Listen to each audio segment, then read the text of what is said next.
Hello, I'm Paul Giamatti. Check out my new movie, John Dies at the End. Someday you will face the unimaginable. It is physically impossible to avoid it.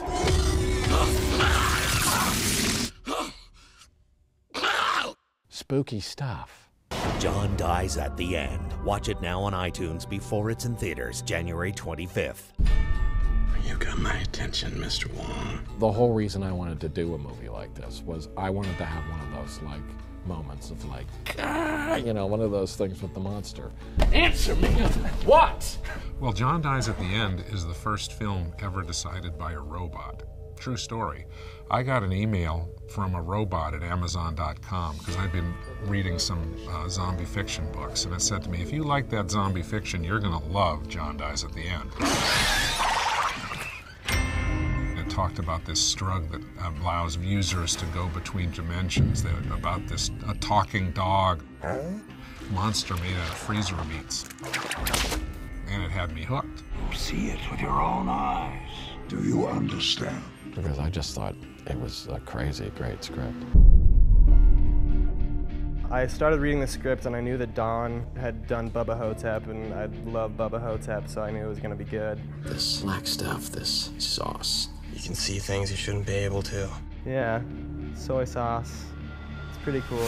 All the walls of the maze turned to glass. Now you're getting high, partner, on the soy sauce. It's got you. The soy sauce is the whole thing of the movie. I mean, it's this drug that kind of just blows reality wide open. If I show you what's in this container, you'll never feel at one with the human race.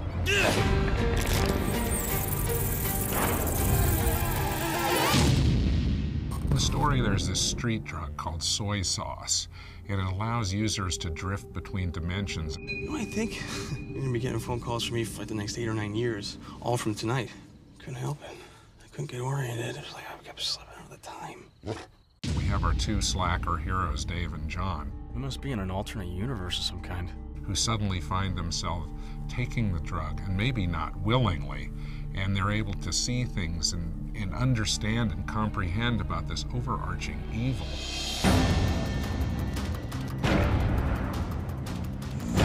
I suppose you are wondering where you are. I'm gonna guess we're in an alternate universe of some kind. Paul Giamatti, who plays the role of Marty, he's a journalist who's come into the small town to interview our hero Dave and try to get to the source of what's going on with some of the strange manifestations. So you guys are what? Some kind of spiritualist exorcists? Yeah, something like that. Paul Giamatti's probably the greatest living actor on the planet, and to have him involved in a movie as strange as John Dies at the End was just a blessing.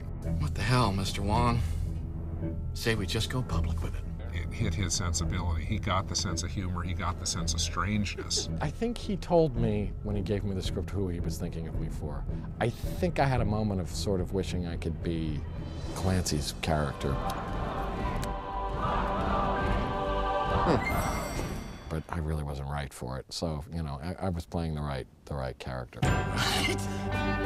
What is that stuff, John? The soy sauce?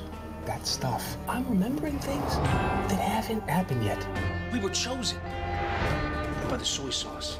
There's a huge fan base of readers, fans of the John Dies at the End book.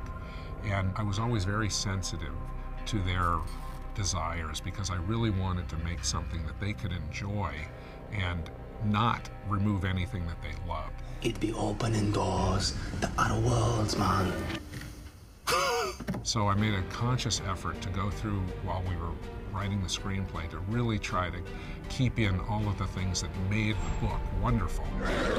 It's out there, it's crazy, it's sci-fi, and it's horror. That's the axe that slayed me. Ooh.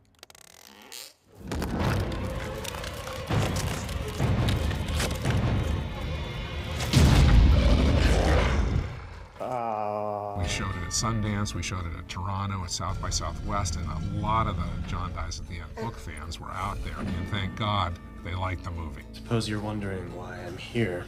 I suppose you're wondering what I'm doing with this can of gasoline. John! John!